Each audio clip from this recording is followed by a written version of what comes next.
Barataria. Debo confesar que no le voy a dar ningún crédito a ningún funcionario del actual gobierno.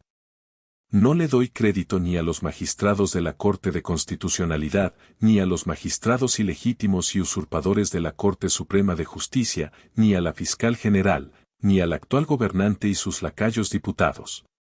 No les doy crédito de la fórmula que están utilizando para imponer el Estado de Derecho, o el imperio de la ley. En realidad las fórmulas usadas se han replicado a lo largo y ancho del mundo durante diversas épocas y en Latinoamérica ha sido la receta mágica que han utilizado una sarta de imberbes gobernantes que han querido mantenerse en el poder y muchos lamentablemente lo han logrado. Esta semana concluyó con una noticia francamente insólita que, incluso requirió de un comunicado de 3 páginas del Ministerio Público para explicar de manera cantinflesca, escribiendo mucho sin decir nada, que había procedido a plantear un antejuicio en contra del diputado Samuel Pérez por el delito de actividades contra la seguridad interior de la nación. Resulta totalmente irrisorio que de acuerdo con el Ministerio Público, una persona mediante un tuit que si mucho llegue a 5 líneas, pueda propagar doctrinas y que ésta tenga como finalidad la de destruir, mediante la violencia, la organización política, social y jurídica de la nación. Y este ridículo que plantea el Ministerio Público que en su comunicado de 3 páginas trata de explicar, si es que puede. Únicamente demuestra 2 cosas, o el diputado Samuel Pérez es un genio que en 3 líneas propaga una doctrina que busque la destrucción del orden político, jurídico y social guatemalteco. Cuando Hitler planteó su doctrina lo plasmó en el libro intitulado Mein Kampf, cuya versión en alemán tiene poco más o menos 268 páginas. Y los señores del Ministerio Público son demasiado estúpidos que no logran tipificar ni siquiera un delito tan sencillo. Pero como en un país como Guatemala, lleno de contrastes en donde cada grupo ha hecho lo que ha querido con nuestro país y lo han arrastrado a donde está.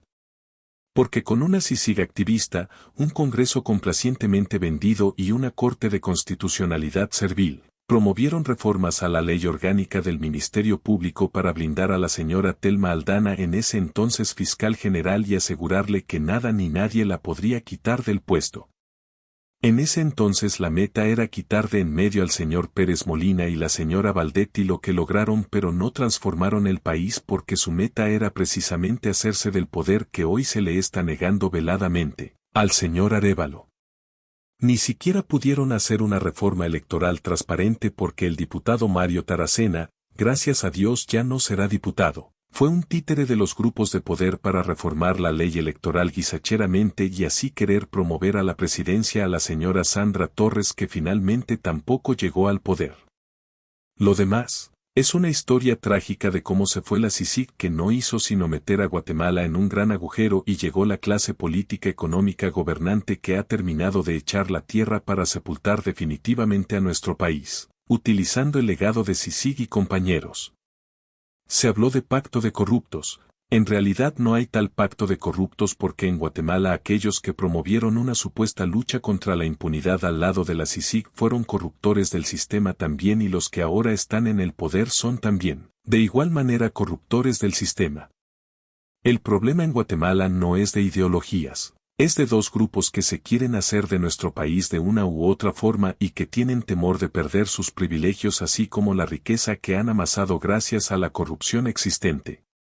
Resulta ahora que este grupo que ha acaparado las instituciones del sector justicia en Guatemala, va a implementar la fórmula que ha dado resultado en otros países del mundo, pero para que no vayamos muy lejos es una copia al calco del Estado de Derecho nicaragüense. ¿Cuál es esa fórmula? Pues la respuesta ante esta pregunta no es muy difícil de conocerla, pero la voy a dar a conocer. Lo primero, hay que ser autoritario para demostrar que no hay temor aunque le tiembles las rodillas y den una contra la otra. Así, cuando hay que ocultarse de la vista pública, ni siquiera un comunicado ni conferencia de prensa ni nada, en realidad nadie sabe en dónde se encuentran.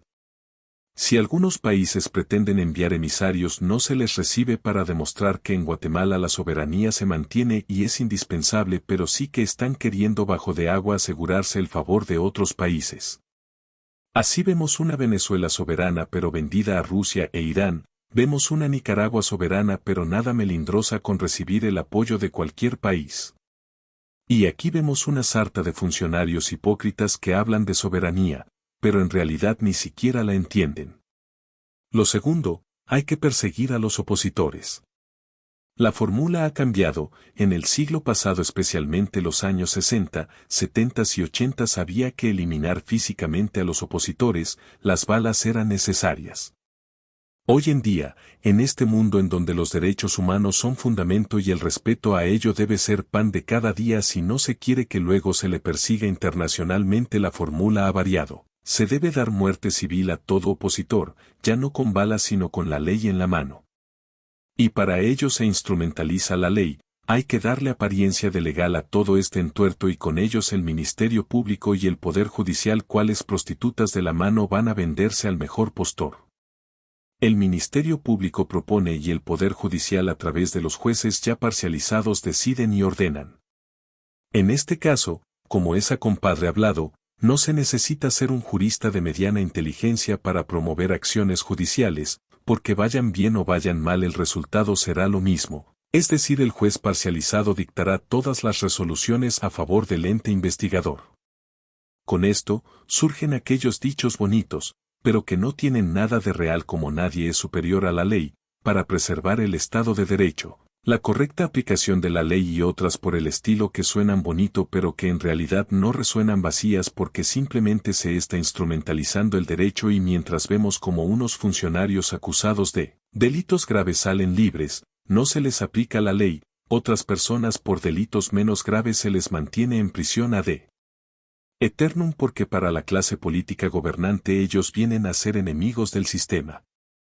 Lo tercero, se debe ser intolerante contra todo aquel que pretenda manifestarse contra el sistema. Así, si Joviel Acevedo va a cerrar las calles no importa, es del sistema.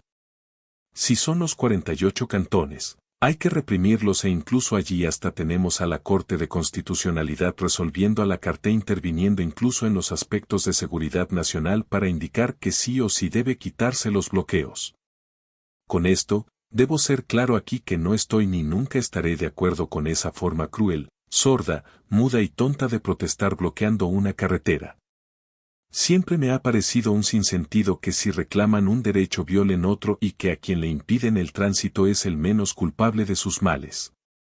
Debe decir asimismo que el señor Arévalo le quedó grande el saco para afrontar este tipo de situación porque si los 48 cantones le apoyaban bloqueando carreteras él como presidente electo debió haber mediado para que se empezara a cambiar esa forma estúpida de manifestar bloqueando carreteras y afectando al guatemalteco de a pie.